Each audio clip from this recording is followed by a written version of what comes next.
সুপ্রিয় দর্শক সবাইকে স্বাগত জানাচ্ছি প্ল্যানেটারি হেলথ একাডেমিয়ার সুরক্ষায় প্রতিদিন অনুষ্ঠানে আপনাদের সঙ্গে রয়েছি আমি ডাক্তার অমিতা হাসান।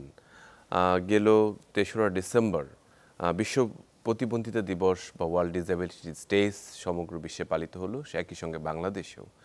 আসলে এই যে প্রতিবন্ধিতা বা ডিসেবিলিটি সেটি কিন্তু আসলে সামাজিক যে আমাদের সুরক্ষাটি রয়েছে সেটির সাথে কতখানি সম্পৃক্ত, এই প্রশ্নটি বারে বারে আমাদের মনের মধ্যে আসে। তারা যারা প্রতিবন্ধী রয়েছে তারা কিন্তু সমাজেরই একটি অংশ, তারা আমাদের পরিবার, রাষ্ট্র এবং আমাদের নিজেদেরই একটি গুরুত্বপূর্ণ একটি অংশ, এবং তারা আমরা বলে থাকি যে তাদের যে জায়গাটি যেটি সুরক্ষিত থাকার কথা ছিল, সামাজিকভাবে বেঁচে থাকার যে অধিকারটি তাদের থাকার কথা ছিল, একই সঙ্গে তাদের শিক্ষা, তার কর্মক্ষমতা এবং তার স্বাস্থ্য, এই সবগুলো বিষয় আসলে যে প্রকৃতিতে গতিতে আগানোর কথা ছিল সেটিকে আমরা পেরেছি কিনা, এবং সমগ্র বিশ্বের সঙ্গে যখন আমরা তাল মেলাতে চাই অথবা আমরা যখন তুলনাতে যাই তখন দেখি যে সেই জায়গাটিতে কিন্তু আমরা পিছিয়ে আছি। কিন্তু বাংলাদেশে এই প্রতিবন্ধিতার যারা আক্রান্ত রয়েছেন বা অসুস্থতা ভুগছেন অনেক ক্ষেত্রে, তাদেরকে আসলে উন্নয়নের জন্য কতখানি কাজ করছি আমরা, সবগুলো বিষয় নিয়ে আজকে আমরা কথা বলতে চাই। এবং একই সঙ্গে এটিও গুরুত্বপূর্ণ যে তাদের পুনর্বাসনের বিষয়টি, তাদের শিক্ষা বা ইনক্লুসিভ যে এডুকেশন সেটির বিষয়টি, এবং ভবিষ্যতে তাদের আসলে কি হবে, সুরক্ষা কতখানি, সবগুলো বিষয় নিয়ে আমাদের সাথে কথা বলার জন্য আজকে স্টুডিওতে উপস্থিত রয়েছেন Mohammad Kawsar Bin Siddique, physiotherapy and disability বিশেষজ্ঞ, coordinator research and training, TMSS grand health sector. Mister Kawsar, আপনাকে স্বাগত আমাদের অনুষ্ঠানে। ধন্যবাদ ডক্টর অমিত, আপনাকেও। আসলে ভীষণ গুরুত্বপূর্ণ একটি বিষয় নিয়ে আমরা কথা বলছি, তবে আমি একই সঙ্গে দর্শকদেরও জানিয়ে রাখতে চাই যে আপনারা যদি এই প্রসঙ্গে কোনো ধরনের প্রশ্ন থেকে থাকে যে আসলে যে প্রতিবন্ধিতার সার্বিক সমাধানের জন্য বিশেষ করে তাকে কোথায় নিয়ে যাবেন, তার অধিকার সুরক্ষাটির জন্য কি করা দরকার, যারা যে ধরনের সমস্যায় ভুগছেন, সে বিষয়ে যদি কোনো প্রশ্ন থাকে তাহলে আপনারা আমাদের স্ক্রলে দেখানো নাম্বারে প্রশ্ন করতে পারেন। আমাদের আলোচক আজকে চেষ্টা করবেন সে বিষয়ে যথাযথ উত্তর দেওয়ার। মিস্টার কাউসার, আমরা যে কথাটি বলছিলাম যে প্রতিবন্ধিতা, এই শব্দটির সাথেই কিন্তু এক ধরনের দুঃখ, কষ্ট, হতাশা, এই সবগুলো বিষয় জড়িত থাকে। একটি পরিবারে যখন একজন প্রতিবন্ধী ব্যক্তি থাকেন, তার একদম শুরু থেকে, জন্ম থেকে তার একদম আমি বলবো যে শেষ পর্যন্ত প্রত্যেকটি দিন, প্রত্যেকটি মুহূর্ত পরিবারের সদস্যদের এটি চ্যালেঞ্জ মোকাবেলা করতে হয়। সে চ্যালেঞ্জটি নিজের পরিবারে, সেটি সামাজিকভাবে, সেটি রাষ্ট্রীয়ভাবে। কিন্তু এই দিনের শেষ হবে কোথায়? মানে এই তাদের সুন্দরভাবে তারা সমাজের একটি অংশ হয়ে তার পূর্ণ অধিকার নিয়ে বেঁচে থাকার যে জায়গাটি, সেটি কবে সুরক্ষিত হবে? এবং তার সে একই সঙ্গে আমার প্রশ্ন থাকবে যে আসলে প্রতিবন্ধিতার যে ধরনগুলো রয়েছে যেটি নিয়ে আপনারা কাজ করছেন, বা আমরা যদি ডিফাইন করতে চাই তাহলে আসলে আমরা কি বুঝি, এবং তাদের এই চ্যালেঞ্জগুলো সম্পর্কে যদি একটু বলতেন। ধন্যবাদ আপনাকে। চমৎকার একটা বিষয়। আসলে প্রতিবন্ধিতা আমাদের সমাজেরই অংশ। আপনি আগেই বলেছেন যে আমাদের পরিবারের অংশ, আমাদের সমাজের অংশ, আমাদের রাষ্ট্রের অংশ। প্রথমে আসলে প্রতিবন্ধিতা কাকে বলে এই বিষয়টা আমাদের একটু জানা দরকার আর কি, যে প্রতিবন্ধিতা বিষয়টা কি। আসলে আমরা সবাই জানি যে মানব জীবন বৈচিত্র্যময়। আমাদের এক একজনের দেখা যাচ্ছে আমাদের মধ্যে কেউ সাদা, কেউ কালো, কেউ খাটো, কেউ লম্বা, কেউ একটু মোটা, হ্যাঁ, কেউ চিকন। আমাদের বৈচিত্র্যতা রয়েছে, আমাদের বিভিন্ন এজের বৈচিত্র্যতা আছে, শিশু, যুবক, বৃদ্ধ, বিভিন্ন ধরনের বৈচিত্র্যতা আছে। ঠিক প্রতিবন্ধী ব্যক্তিদেরও ঠিক এ ধরনের, তারা দেখা যায় কেউ জন্মগতভাবে, কেউ দুর্ঘটনার কারণে এক ধরনের তাদের মধ্যে এক ধরনের ইম্পেয়ারমেন্ট, যেটাকে আমরা ক্ষতিগ্রস্ততা থাকে আর কি। কেউ হয়তো কারো হয়তো একটা হাত নেই, কারো হয়তো পা নেই, কেউ হয়তো চোখে দেখতে পারে না, কেউ হয়তো কানে কম শুনে, কারো হয়তো বুদ্ধিগত কিছু সমস্যা থাকে, কিছু ক্ষতিগ্রস্ততা থাকে। এটা একান্তই তাদের নিজস্ব বিষয়। এটা আসলে তাদের কারো কোনো নিয়ন্ত্রণ নেই। জন্মগতভাবে হতে পারে, আবার দুর্ঘটনার কারণেও হতে পারে। তো এইটা একটা অবস্থা, এটা একটা শারীরিক বা মানসিক একটা অবস্থা। এবং আসলে প্রতিবন্ধিতা তখনই হবে যখন এই অবস্থার কারণে সে দৃষ্টিভঙ্গিগত কারণে, মানুষের দৃষ্টিভঙ্গের কারণে সে বাধাগ্রস্ত হবে, এবং পরিবেশগত কিছু বাধার কারণে সে তার অ্যাক্টিভ পার্টিসিপেশন সমাজে সঠিকভাবে সে পার্টিসিপেট করতে পারবে না। এর মধ্যে দুইটা বিষয় খুবই গুরুত্বপূর্ণ, যে এটা দীর্ঘমেয়াদী হতে পারে, স্থায়ী হতে পারে। তার একটা ক্ষতিগ্রস্ততা শারীরিক, মানসিক এবং ইন্দ্রিয়গত ক্ষতিগ্রস্ততা থাকবে, এবং এই ক্ষতিগ্রস্ততার কারণে সে যদি সমাজে পার্টিসিপেশন করতে ফুলভাবে, সম্পূর্ণভাবে সমাজে পার্টিসিপেশন করতে না পারে, কি কারণে পার্টিসিপেশন করতে পারছে না? দৃষ্টিভঙ্গির, মানুষের দৃষ্টিভঙ্গির কারণে। সেটা পরিবারের হতে পারে, সেটা সামাজিক দৃষ্টিভঙ্গি হইতে পারে, সেটা রাষ্ট্রের দৃষ্টিভঙ্গি হইতে পারে সেই ব্যক্তিটির প্রতি, এবং পরিবেশগত কিছু দৃষ্টিভঙ্গি, যেরকম রাস্তাঘাট তার চলার উপযুক্ত নয়, স্কুল কলেজে সে যেতে পারছে না, স্কুল কলেজে তার পড়াশোনার জন্য, শিক্ষার জন্য কোনো ব্যবস্থা নেই, ইভেন সে স্বাস্থ্য গ্রহণ করতে পারছে না, হসপিটালে সে যেতে পারছে না পরিবেশগত বাধার কারণে, হয়তো সেখানে র্যাম্প নেই, হ্যাঁ, সিঁড়ি মারিয়ে সে যেতে পারবে না, এবং ওখানকার তার জন্য যে শিক্ষার ব্যবস্থা, সেই শিক্ষার উপকরণগুলোও তার জন্য নেই, এবং স্বাস্থ্যের উপকরণ, যে একজন প্রতিবন্ধী ব্যক্তিকে যেভাবে স্বাস্থ্য সেবা দিতে হবে, সেই উপকরণগুলো নেই আর কি।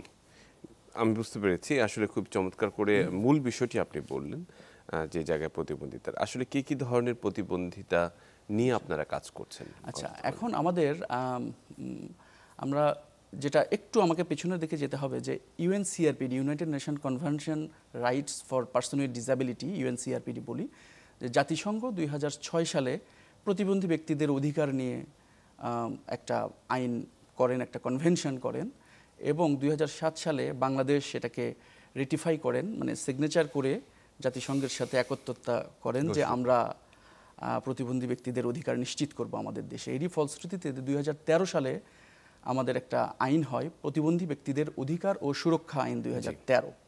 তো এই আইনে কিন্তু 44টা ধারা আছে, তাদের অধিকারের কথা এখানে কিন্তু বলা হয়েছে, এবং এই আইন অনুযায়ী প্রতিবন্ধী ব্যক্তিদের 12 ধরনের প্রতিবন্ধিতা আছে, যেমন শারীরিক, মানসিক, বুদ্ধিগত প্রতিবন্ধিতা, অটিজম, তারপরে আপনার ডাউন সিনড্রোম, সেরিব্রাল পালসি, দৃষ্টি প্রতিবন্ধিতা, শ্রবণ প্রতিবন্ধিতা, দৃষ্টি এবং শ্রবণ প্রতিবন্ধিতা, আবার একটা আছে বহুমাত্রিক প্রতিবন্ধিতা, তারপরে আপনার অন্যান্য প্রতিবন্ধিতা, বিভিন্ন ক্যাটাগরি, হ্যাঁ, 11 ধরনের মূল প্রতিবন্ধিতার ক্যাটাগরি, এবং একটা হচ্ছে অন্যান্য, যে ওই 11 ধরনের বাহিরেও যদি কোনো ধরনের থাকে সেটাকে আমরা অন্যান্য বলছি আর কি।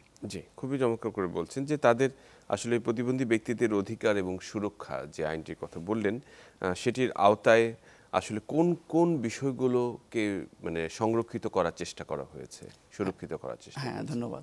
এখানে আসলে প্রথমেই যদি আমি দেখি, আমি বললাম যে 44টা ধারা রয়েছে এটার, তো এটা প্রধান যে বিষয়গুলো জোর দেওয়া হয়েছে, যেরকম একজন প্রতিবন্ধী ব্যক্তির জন্মগ্রহণ করার, জন্ম লাভ করা এবং তার সুস্থভাবে বেঁচে থাকার অধিকার। যে অনেক সময় দেখা যাচ্ছে যে আমাদের বিভিন্ন ডায়াগনোসিসের মাধ্যমে যখন জানতে পারে যে আমার বাচ্চাটা প্রতিবন্ধিতা নিয়ে জন্মগ্রহণ করতে পারে এবং কোনো ধরনের সমস্যা নিয়ে জন্মগ্রহণ করতে পারে, তখন কিন্তু তাকে টার্মিনেট করে দেওয়ার একটা বিষয় থাকে, যে কারণে এখানে বলা হচ্ছে যে জন্মগ্রহণ করার, তাকে সুস্থভাবে পৃথিবীতে আসা এবং সে পৃথিবীতে বিকাশ লাভ করার তার যে বিষয়টা থাকে সেইটা। তারপরে আপনার সে পৃথিবীতে আসলো, সে পরিবারের সাথে বেঁচে থাকার, পরিবারের সঙ্গেই যেন সে থাকতে পারে, বেঁচে থাকার একটা অধিকার। তার শিক্ষার অধিকারের কথা বলা হয়েছে, সে যেন এসে শিক্ষা লাভ করতে পারে, এবং অন্যান্য অপ্রতিবন্ধী, আমরা অপ্রতিবন্ধী বলি, অপ্রতিবন্ধী শিশুদের সঙ্গেও সে যেন শিক্ষা লাভ করতে পারে, এবং সে যেন স্বাস্থ্যের, তার যে স্বাস্থ্য অধিকার, সেই অধিকার, সে স্বাস্থ্যে যেন সঠিকভাবে সে স্বাস্থ্য সেবাগুলো পেতে পারে, এবং তার সম্পত্তিতে তার অপ্রতিবন্ধী ভাই সঙ্গে সে যেন সমান ভাগ পেতে পারে, সে যেন আইনি, সব ধরনের আইনি সহায়তা সে যেন পেতে পারে, তার যেন কর্মসংস্থানের ব্যবস্থা হয়, তাকে তার মতো করে কর্মসংস্থানের ব্যবস্থা করার জন্য যেন তাকে করা হয়, তার যেন সামাজিক মর্যাদা থাকে, সে যেন তার যেন ভয়েস রেইজ করতে পারে, সে যেন কথা বলতে পারে, যে কোনো নির্বাচনে অংশগ্রহণ করতে পারে, সে যেন ভোটাধিকার থাকে, তার জন্য ভোটাধিকার থাকে। এই বিষয়গুলো আসলে ওখানে আইনে বলা হয়েছে আর কি। একজন সাধারণ মানুষ হিসাবে সে যেন সকল অধিকার পেতে পারে সেই সেই অনুযায়ী বিষয়টি আসলে বলা হয়েছে আর কি সেই আইনে। আমরা যদি আসলে একেবারেই মানে মূল ইয়েতে মানে পার্টিকুলারলি যদি বিবেচনা করে থাকি, যারা শারীরিক প্রতিবন্ধী রয়েছে তাদের ক্ষেত্রে বিষয়টি যদি একটু ভিন্নভাবে চিন্তা করা যায়, তাদের শিক্ষা বিশেষ করে যারা বলবো যে লিম্ব প্রবলেম রয়েছে, যেমন হাত পায়ের বা পা এবং একটা পা নেই, একটা হাত নেই, তাদের এই বিষয়গুলো জন্মগত ত্রুটির কারণে হতে পারে, অ্যাক্সিডেন্টের কারণে দুর্ঘটনার আমরা কারণে দেখেছি হতে পারে। সম্প্রতি হ্যাঁ, যে হ্যাঁ, বিষয়গুলো রয়েছে। প্রথমত তাদের সামাজিকীকরণ, আমি বলবো যে সোশ্যালাইজেশন এবং কর্মক্ষেত্রে তাদের সুযোগের বিষয়টিকে নিয়ে আসলে কিভাবে দেখছেন বা কাজ করছেন আপনারা, বা তাদের লিম্ব সেটিংস, তাদের পুনর্বাসন এবং একই সঙ্গে তাদেরকে একটি সুইটেবল একটি কর্মক্ষেত্র তৈরি করা, এই বিষয়টি নিয়ে কিছু কাজ করছেন কি? হ্যাঁ হ্যাঁ হ্যাঁ হ্যাঁ অবশ্যই এই বিষয় নিয়ে যেহেতু বাংলাদেশ সরকার এটার আইন করেছে 2013 সালে, আপনার আমি যে আইনের কথা বললাম সেই আইনেই কিন্তু তাদের শিক্ষার কথা বলা হয়েছে এবং স্বাস্থ্যের কথা বলা হয়েছে, তাদের কাজের কথা বলা হয়েছে। এবং প্রায় 30 বছর আগে WHO ওয়ার্ল্ড হেলথ অর্গানাইজেশন কিন্তু একটা সিবিআর কমিউনিটি বেসড রিহ্যাবিলিটেশন তারা একটা কনসেপ্ট, একটা মডেল দেয়, সেখানেও কিন্তু এই থিমগুলোর কথা বলা হয়েছে যে একজন প্রতিবন্ধী ব্যক্তিকে তাকে জন্মগ্রহণ করার পরে তাকে স্বাস্থ্য যেটা হেলথ এবং রিহ্যাবিলিটেশন দিতে হবে। তো হেলথ রিহ্যাবিলিটেশন দিলে সে তখন যেন পড়াশোনার জন্য উপযুক্ত হয়, সে যেন পড়াশোনা করতে পারে, শিক্ষা গ্রহণ করতে পারে, শিক্ষা গ্রহণ করে তার সক্ষমতা অনুযায়ী তাকে যেন তার কর্মমুখী শিক্ষা যেটা সেটা যেন দিতে পারেন, সে যেন কাজ করতে পারে, সে যেন ইনকাম জেনারেট করতে পারে। এবং সমাজে যখন একজন মানুষ যখন ইনকাম করবে সমাজে, তখন তার এম্পাওয়ারমেন্টে সে তখন পরিবারে কথা বলতে পারবে, পরিবারে তার মতের একটা মূল্য থাকবে, তাকে মূল্যায়ন করবে পরিবার তখন, এবং সমাজেও তার ইনভলভমেন্ট থাকবে। এই জন্য কিন্তু কাজ করছে। এর জন্য বাংলাদেশ সরকারও অনেক উদ্যোগ গ্রহণ করেছেন এবং নন গভর্নমেন্ট অর্গানাইজেশনও অনেকভাবে কাজ করছে, এবং কেউ হয়তো শিক্ষায় কাজ করছে, কেউ স্বাস্থ্যতে কাজ করছে, কেউ তার কর্মসংস্থানের জন্য কাজ করছে, এবং কেউ সোশ্যাল এম্পাওয়ারমেন্টের জন্য কাজ করছে। এবং স্বাস্থ্যের কথা যেটা বললেন যে রিহ্যাবিলিটেশন, হেলথ এবং রিহ্যাবিলিটেশনের কথা যেটা বললেন, এই হেলথ রিহ্যাবিলিটেশন এনশিওর করার জন্য কিন্তু বাংলাদেশে মিনিস্ট্রি অফ সোশ্যাল ওয়েলফেয়ারের আওতায় প্রতিবন্ধী সেবা সাহায্য কেন্দ্র নামে আপনার একটা সেবা রয়েছেন, যেটা 64 ডিস্ট্রিক্টে কাভারেজ হয়েছে। 103টার মতো সেন্টারে, মানে ডিস্ট্রিক্ট লেভেলে এবং উপজেলা লেভেলে এই সেবা দেওয়া হচ্ছে, প্রতিবন্ধী সেবা ও সাহায্য কেন্দ্রে। এখানে ফিজিওথেরাপিস্ট রয়েছেন, এখানে অডিওমেট্রিস্ট রয়েছেন, তারা প্রায় 9-10 জনের একটা টিম কিন্তু ওখানে কাজ করছে তাদেরকে সেবা প্রদান করার জন্য, তাদেরকে অ্যাসিস্টিভ ডিভাইস প্রদান করার জন্য। যদিও প্রতিবন্ধী ব্যক্তিদের তুলনায় তাদের যে আমাদের যে প্রিভ্যালেন্স, আমাদের যে রেশিও আমরা বলি যে 10 to 15%, WHO অনুযায়ী সেটা 16%, এবং আমাদের বাংলাদেশের যে data health income expenditure survey 2016 অনুযায়ী সেটা 6.94%, এবং 2022-এর ডেটা অনুযায়ী সেটা 5.71%। এবং আমাদেরও নিজস্ব একটা রিসার্চ, যেরকম আমি যখন DRR ডিসেবল রিহ্যাবিলিটেশন রিসার্চে ছিলাম, আমরা একটা নিজেরা এক্সপার্টরা মিলে আমরা একটা স্টাডি করেছিলাম, সেই স্টাডিতে আমরা পেয়েছি 10.04%। এই পার্সেন্টেজ অনুযায়ী 100 জনে 10 জনের জন্য যদি আমরা করি সেইটাই অপ্রতুল। এবং এই সেবাটাকে আসলে এটা আসলে মিনিস্ট্রি অফ হেলথ অ্যান্ড ওয়েলফেয়ারের আওতায় থাকার দরকার ছিল, কিন্তু সেটা না থেকে এটা কিন্তু আমাদের আছে মিনিস্ট্রি অফ সোশ্যাল ওয়েলফেয়ারের আওতায়। So ministry of health and ওয়েলফেয়ারকে আসলে এটাকে আচ্ছা, এটা একটি বড় আমার মনে হয় যে একটি গ্যাপ আপনি লক্ষ্য করেছেন আর কি। যে বিষয়টা যারা আসলে বুদ্ধি প্রতিবন্ধিতায় ভুগছে, বিশেষ করে আমরা বলছি অটিজম এবং অন্যান্য ক্ষেত্রেও বেশ কিছু কাজ হয়েছে, কিন্তু তাদের জন্য তো আসলে আরো ভিন্ন মাত্রায় সহযোগিতা দরকার তাদেরকে এভেল করার জন্য। তাদের ক্ষেত্রে অধিকারের বিষয়টি, বিশেষ করে তাদের রেগুলার অনেক ক্ষেত্রে ফিজিওথেরাপি দরকার হতে পারে, তাদের আমি বলবো যে কাউন্সিলিং লাগতে পারে, স্পিচ থেরাপি লাগতে পারে। এই সুযোগগুলো আসলে কতখানি আছে? আমি সরকারিভাবে যদি চিন্তা করে থাকি তাহলে আসলে কতখানি আছে, কতখানি আমরা তাদের জন্য করতে পারছি? হ্যাঁ, এটা হচ্ছে খুব চমৎকার একটা প্রশ্ন, যেটা 2013 সালে আমি বলেছি যে প্রতিবন্ধী ব্যক্তিদের অধিকার ও সুরক্ষা আইন 2013 স্পেসিফিক্যালি 4 ধরনের প্রতিবন্ধিতা রয়েছে যারা আসলে নিজেদের অধিকারের কথা নিজেরা বলতে পারে না। জি। যেরকম অটিজমের কথা আপনি বললেন, সেরিব্রাল পালসি, Palsy যেটা ডাউন রয়েছে। সিনড্রোম এবং ইন্টেলেকচুয়াল ডিসএবিলিটি, এই 4 ধরনের প্রতিবন্ধিতা রয়েছে। এই 4 ধরনের প্রতিবন্ধী ব্যক্তিদের জন্য, শিশুদের বা ব্যক্তিদের জন্য কিন্তু সরকার ফোকাস করেছে যে তাদের বিশেষ সেবার প্রয়োজন, বিশেষ স্বাস্থ্য সেবার প্রয়োজন, রিহ্যাবিলিটেশন কেয়ারের দরকার, তাদের ফ্যামিলিকে সাপোর্ট দেওয়া প্রয়োজন। জি, এই জন্য কিন্তু সরকার আলাদাভাবে একটা আইন করেছে, যেটাকে আমরা neuro developmental disorder protection trust act বলি আমরা, এনডিডি প্রোটেকশন ট্রাস্ট অ্যাক্ট যেটা বলি। এটাও 2013 সালেই এটা করা হয়। এবং এখানে কিন্তু এই শিশুদের কথা, যে শিশুদের কথা আপনি বললেন, autism, cerebral palsy, intellectual disability এবং ডাউন সিনড্রোম, তাদের জন্য কিন্তু আলাদাভাবে সরকারি আইন করেছে। এবং তাদের সেবা প্রদান করার জন্য বিভিন্ন স্বাস্থ্য এবং রিহ্যাবিলিটেশন জয়েন্টলি, যেটাকে আমরা বলি এনডিডি প্রোটেকশন ট্রাস্ট, তারা বিভিন্ন সেন্টার করেছেন। এবং তারা পরিকল্পনায় আছে যে বিভাগীয় পর্যায়ে তারা বিভিন্ন সেন্টার করবেন এবং এই শিশুদেরকেই এবং এই প্রতিবন্ধী ব্যক্তিদেরকে তারা সেবা প্রদান করবেন, যাতে তারা সমাজের স্বাভাবিক স্রোতে ফেরত আসতে পারে, মূলধারার সঙ্গে যারা সম্পৃক্ত হতে পারে এবং তাদের পরিবাররা তারা যেন মনে করে না যে তারা লনলি, তারা একা, তাদের সাথে অধিকারটি কি সংরক্ষিত হয়েছে কিনা যারা নিউরো ডেভেলপমেন্টাল ডিসঅর্ডার? এটা আসলে আমরা আইন পাশ করেছি, কিন্তু আইন অনুযায়ী কাজ হচ্ছে কিন্তু খুবই ধীর গতিতে। এটার বাস্তবায়নের ফিল্ড লেভেলে বাস্তবায়ন আরো দ্রুত হওয়া দরকার, আরো ভালোভাবে হওয়া দরকার আর কি।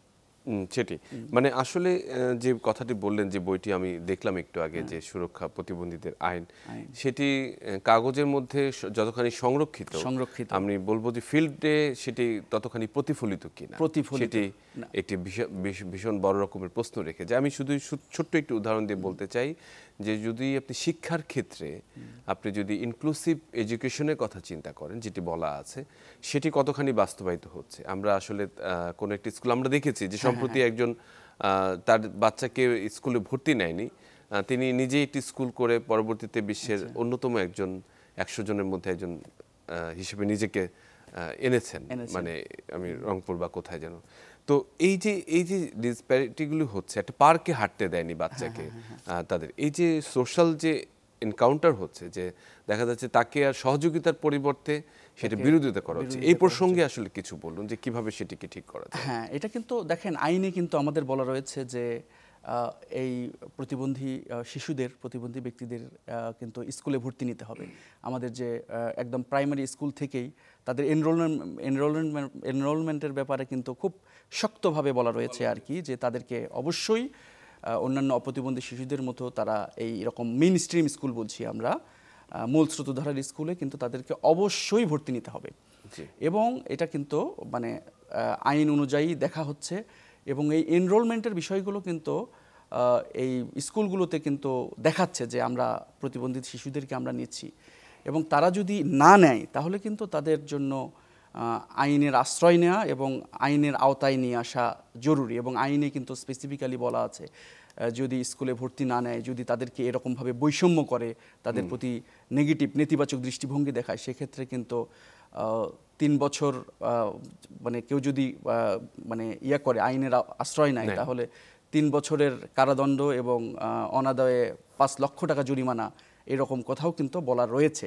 কিন্তু আসলে বাস্তবে সেটার চিত্রটা কিন্তু ভিন্ন। এবং এনরোলমেন্টের ক্ষেত্রে যেহেতু আসলো, আমি একটা পরিসংখ্যান শেয়ার করতে চাই যে এই এনরোলমেন্ট যেন 100 জন প্রতিবন্ধী শিশুদের মধ্যে দেখা যাচ্ছে যে প্রায় 23 জন শিশু এনরোলমেন্ট হচ্ছে, মানে স্কুলে এনরোলমেন্ট হচ্ছে। এখন এই এনরোলমেন্ট হওয়ার পরে তারা এনরোলমেন্ট যেহেতু হতে হবে, আইনে বলা আছে, সেই জন্য ওই স্কুলগুলোতে এনরোলমেন্ট হচ্ছে, কিন্তু শেষ পর্যন্ত পরবর্তীতে তারা কতজন স্কুলে যাচ্ছে মানে সেটা কিন্তু এখন পর্যন্ত মনিটরিং করা হচ্ছে না। এবং ড্রপ আউট রেটটা, তাদের কন্টিনিউশন, এই ড্রপ আউট রেটটা কিন্তু অনেক বেশি।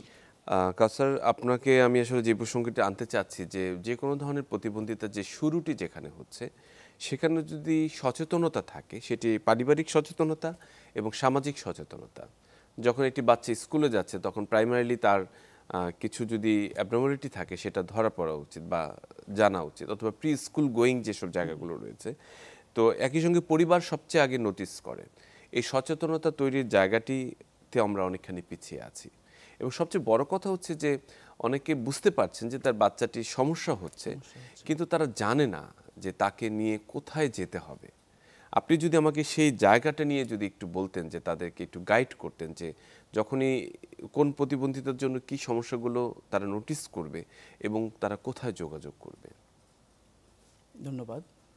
আসলে আমরা যদি প্রাথমিকভাবে আমরা যদি শনাক্তকরণ করতে পারি আর কি, যে যেটা আমাদের আইনেও বলা হয়েছে যে শনাক্তকরণের উপরে জোর দেওয়া হয়েছে, প্রাথমিকভাবে যদি আমরা প্রথমে প্রতিবন্ধিতার শনাক্তকরণ করতে পারি তাহলে সেইটার চিকিৎসা দ্রুত শুরু হবে এবং সেটার ফলাফল কিন্তু অনেক ভালো, এবং সে কিন্তু পরবর্তীতে স্বাভাবিক জীবনে ফেরত আসতে পারবে এবং অনেক সময় স্বাভাবিকভাবে জীবনযাপন করতে পারবেন আর কি। যেরকম আমি যদি এক্সাম্পল হিসাবে দিই, যে আপনারা জন্মগত পায়ের পাতা পাকার কথা বলে শুনেছেন, এবং হ্যাঁ ক্লাব ফুট যেটা আমরা বলি আর কি, মুগুর পা বাংলায় ক্লাব ফুট, ঠোঁটকাটা তালুকাটার কথা আমরা শুনে থাকি আর কি। এই বিষয়ে কিন্তু ক্লেফট প্যালেট, এই বিষয়ে কিন্তু অনেক ধরনের সচেতনতা হয়েছে, মানুষ কিন্তু অনেকেই জানে। আগে কিন্তু মুগুর পা নিয়ে অনেকে আমরা রাস্তাঘাটে সারা জীবন ভুগেছে, রাস্তাঘাটে ভিক্ষা করছে মানুষ, মানে এক ধরনের প্রতিবন্ধিতার মধ্যে তারা পড়ে যায় আর কি। এবং ঠোঁটকাটা তালুকাটাও আমরা দেখি অনেক মানে অ্যাডাল্ট বয়স্ক মানুষজনকে আমরা দেখেছি, কিন্তু এখন কিন্তু সেটা দেখা যাচ্ছে না, কারণ এখন বেসরকারিভাবে কিন্তু এই কাজগুলো হচ্ছে, বিভিন্ন নন গভর্নমেন্ট অর্গানাইজেশন এই কাজ করছে। ইভেন মুগুর পার চিকিৎসাও কিন্তু সরকারের সহযোগিতায় আলাদা উইংয়ে তারা কাজ করেছে, এবং এটা কিন্তু এখন আর একটা শিশু যখন জন্মগ্রহণ করার পরেই যখন স্বাস্থ্যকর্মীরা চিকিৎসকরা যখন দেখছে, ফ্যামিলি মেম্বাররা দেখছে সঙ্গে সঙ্গে কোথায় এর চিকিৎসা হবে, হ্যাঁ বিভিন্ন প্রতিষ্ঠান যারা চিকিৎসা করে, যেরকম walk for life, zero club food, এরকম প্রতিষ্ঠানে তারা সরাসরি চলে যাচ্ছে এবং সেই চিকিৎসা খুবই ছোট্ট মানে অল্প সময়, জাস্ট 1 মাসের মধ্যেই একটা পদ্ধতি আর কি, পনসিটি টেকনিকের মাধ্যমে চিকিৎসা করে সে কিন্তু স্বাভাবিক জীবনে ফেরত আসছে। তখন কিন্তু সে প্রতিবন্ধিতার মধ্যে আর থাকছে না, সে কোনো বাধার মুখোমুখি হচ্ছে না। ঠিক ঠোঁটকাটা তালুকাটার চিকিৎসাগুলোও এভাবে হচ্ছে, এখন এটা অ্যাভেলেবল বিভিন্ন হসপিটালে এই চিকিৎসাটা হচ্ছে। তো তার মানে এটা হচ্ছে একটা প্রাথমিক ক্ষেত্রে। ঠিক এরকম অটিজমের ক্ষেত্রে এবং অন্যান্য যে প্রতিবন্ধিতা রয়েছে, ডাউন সিনড্রোম সহ সেরিব্রাল পালসি, প্রাথমিকভাবে যদি আমরা শনাক্তকরণ করতে পারি তাহলে কিন্তু আমরা কিন্তু তার চিকিৎসা আর্লি ইন্টারভেনশনের মাধ্যমে তাকে আমরা কিন্তু অনেকটাই কর্মক্ষম জীবনে ফেরত নিয়ে আসতে পারছি।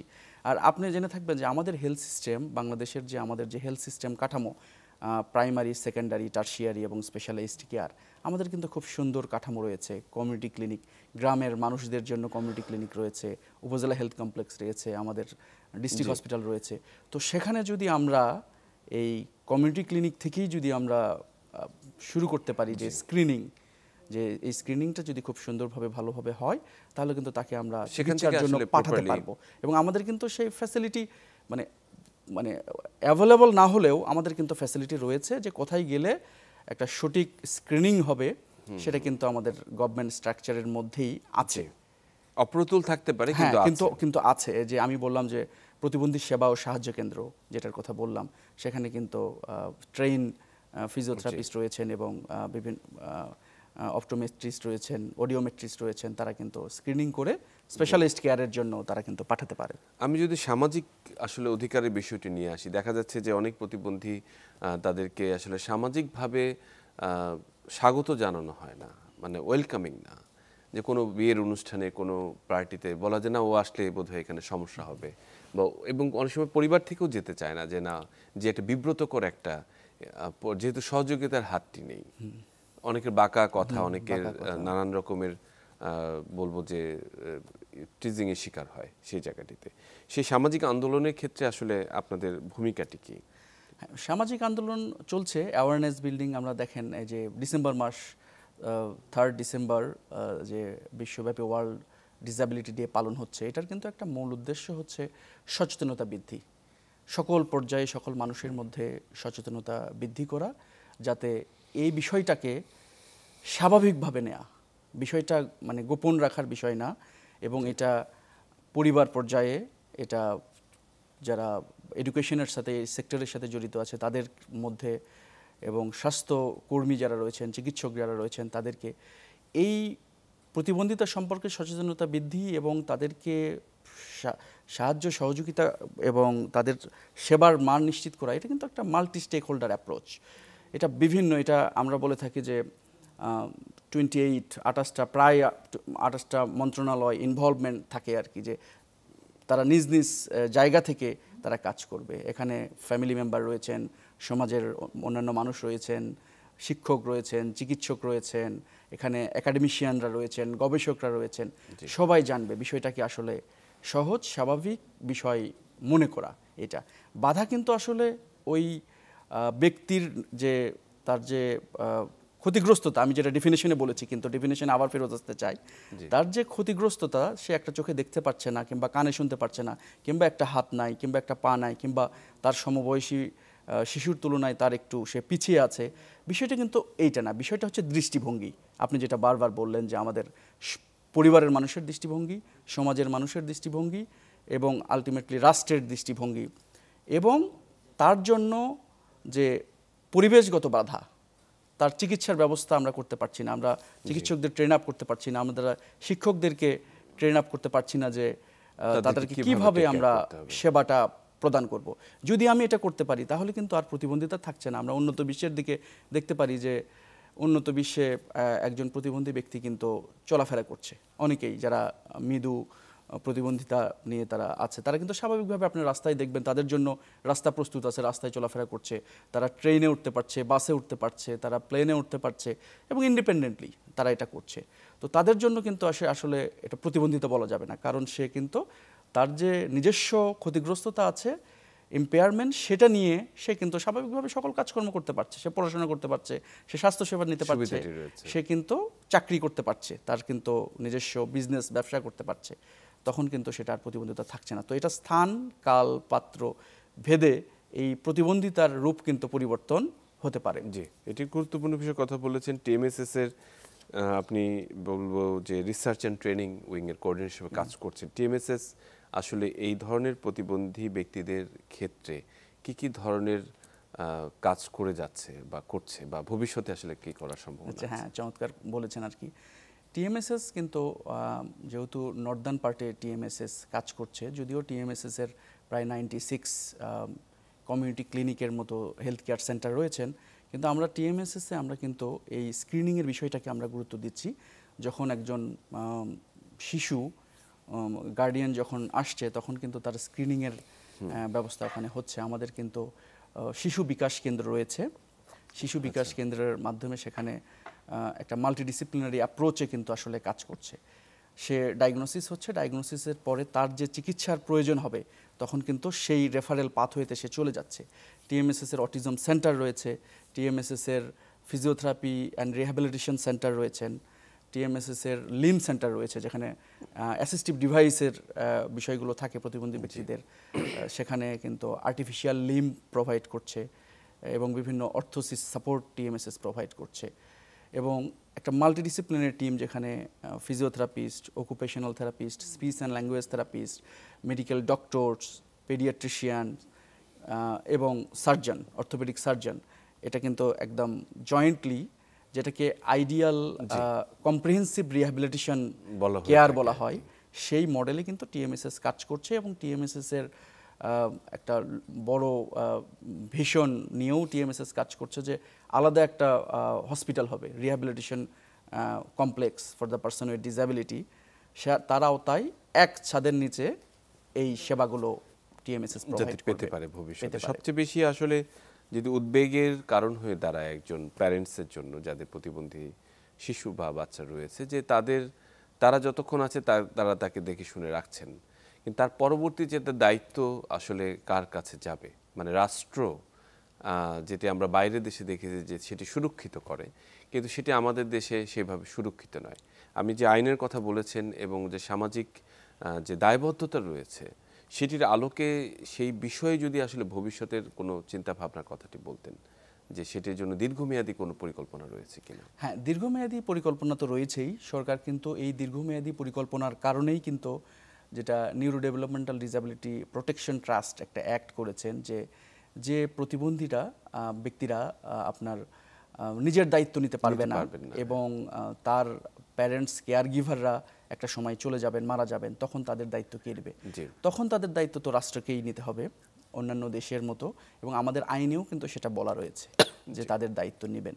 এখন আইন আমাদের দেখতে হবে যে আইনটা আসলে আমরা কতটুকু বাস্তবে সেটাকে আমরা রূপান্তর করতে পারছি, এটা কতটুকু রাষ্ট্রকে আমরা আমাদের বাধ্য করতে পারছি যে এই দায়িত্বটা তারা টেক ওভার করছে। তবে কাজ করছে, রাষ্ট্র কাজ করছে এটার জন্য, এবং আমরা আশা করি ভবিষ্যতে। যে এখন যে বর্তমান রিফর্ম, হেলথ রিফর্ম চলছে আর কি, চলছে, হ্যাঁ। এইটাতে আমরা খুবই আশাবাদী যে এই বিষয়কে রাষ্ট্র গুরুত্ব দিবে এবং রাষ্ট্র টেক ওভার করবে এই প্রতিবন্ধী শিশুদের, ব্যক্তিদের দায়িত্ব তাদের গ্রহণ করা, এবং সংরক্ষণ আমরা যে আইন করেছি সেই আইনের বাস্তবায়নের ক্ষেত্রে তারা জোর দেবেন।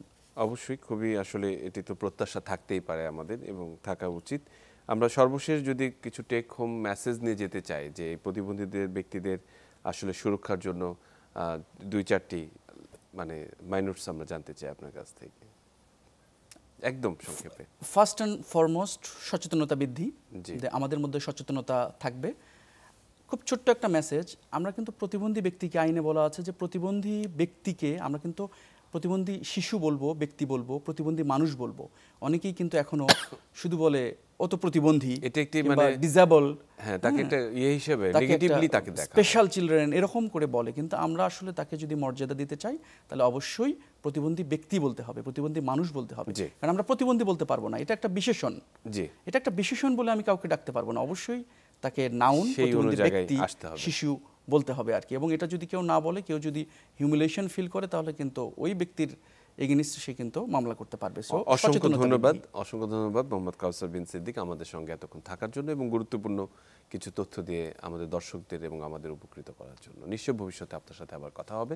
সুপ্রিয় দর্শক, আজকে জনগুরুত্বপূর্ণ যে বিষয়টি রয়েছে প্রতিবন্ধী ব্যক্তিদের অধিকার এবং সুরক্ষা, সত্যিকার অর্থেই এ বিষয়ে আমাদের অনেক অজ্ঞতা রয়েছে, এবং যারা আসলে যে পরিবারগুলো এই সমস্যাটি ভুগছেন, এটি প্রতিবন্ধী ব্যক্তি অথবা শিশু যারা আসলে লালন করছেন, তারা জানেন যে আসলে এর কতখানি চ্যালেঞ্জ তাদেরকে প্রতিনিয়ত মোকাবেলা করতে হয়, এবং তারা নিশ্চয়ই এই আজকের অনুষ্ঠানের মাধ্যমে তাদের অধিকার এবং সুরক্ষার বিষয়টি সম্পর্কে কিছুটা হলেও ধারণা পেয়েছেন। এবং আমরা বিশ্বাস করি যে স্বাস্থ্য এবং যে সংস্কারের যে ধারাটি সূচনা হয়েছে তাতে প্রতিবন্ধী ব্যক্তিদের অধিকার এবং তাদের মর্যাদাটি সুরক্ষিত থাকবে এবং সমুন্নত থাকবে।